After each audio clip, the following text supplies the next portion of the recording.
ฮัลโหลฮัลโหลแม่ เป็นไงน้อลูกเมื่อยบ่ เมื่อยอยู่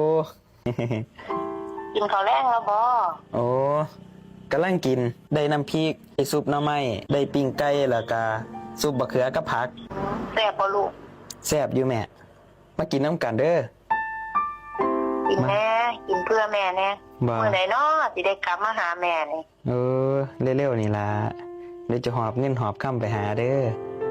กินฮอดลูกเอาได้ยังนี่ บ่โอ้ให้บ่ล่ะ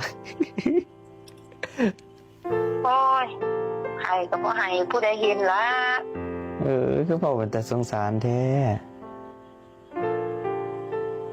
กลับมาไวๆเด้อแม่กินฮอดเด้อ ครับครับผมคิดฮอดเด้อแม่ ไกลมาใส่กะค่อยไปค่อยมาเด้อลูกเด้อเป็นห่วง อ่า